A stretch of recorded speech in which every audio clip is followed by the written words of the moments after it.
the very things that I myself have to obey. One of the things that I learned is preaching in a pulpit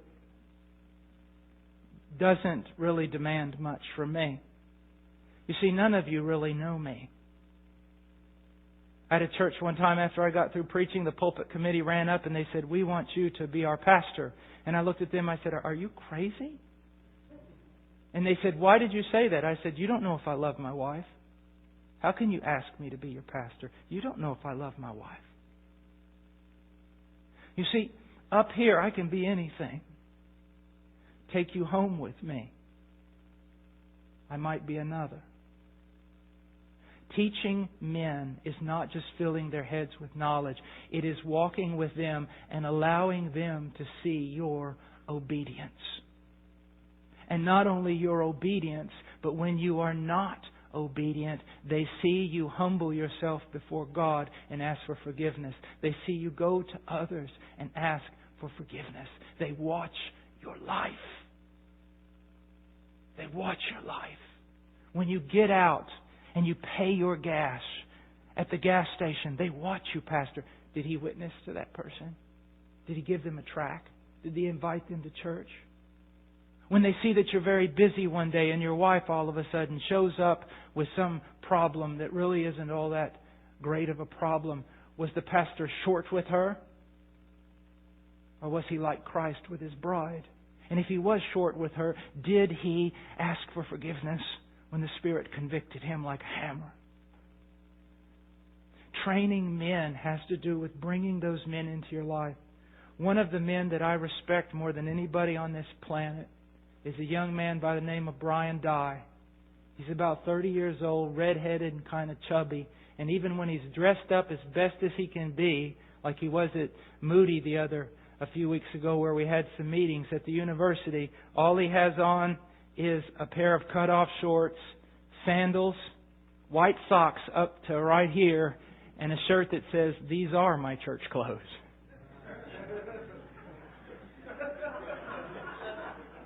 Why do I love him so much? Because he lives under a blue light in Chicago. Now, what does that mean? When a lot of people get killed in a certain neighborhood, they have a kind of a blue light that kicks on to let you know, get out of there. If you're in there and that's not your neighborhood, don't park your car. Don't get out. He lives under that blue light.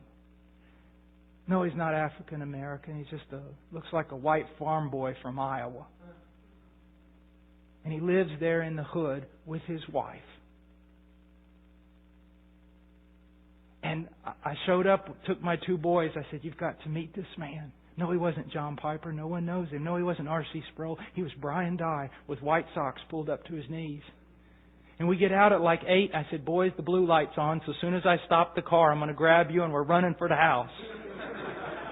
So we go in there, and my little boys are like, here's one that's 5 and one that's 8.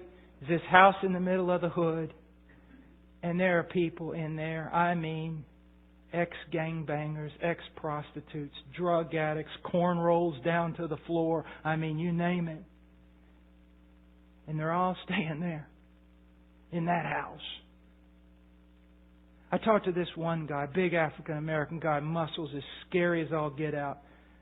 And I said, "Hey, what's the deal with you?" And he said, "Man, I came to know Christ last year." And I said, "How?" He said, "Well, I was just trashing. I was hanging out. I was just coming down. He was on crack and all sorts of stuff." And he said, all of a sudden, this white dude walks up to me and says, "Man, you look like you're hungry." "I am hungry." And he said, "Well, look, I got to go down here and get something, and I don't have time to take you back to my house, but here's the keys to my house. It's 4 doors down. Just go in there, the refrigerator, get whatever you want. I'll be back later." He said, "A white guy is going to tell me that?" Now, I don't want to sit here and debate on whether or not that was foolish or this or that. But you see, he's got a group of guys that live with him in a house. And they watch him. And what's so amazing is he's like me, he's not a great Bible teacher. But they just watch him.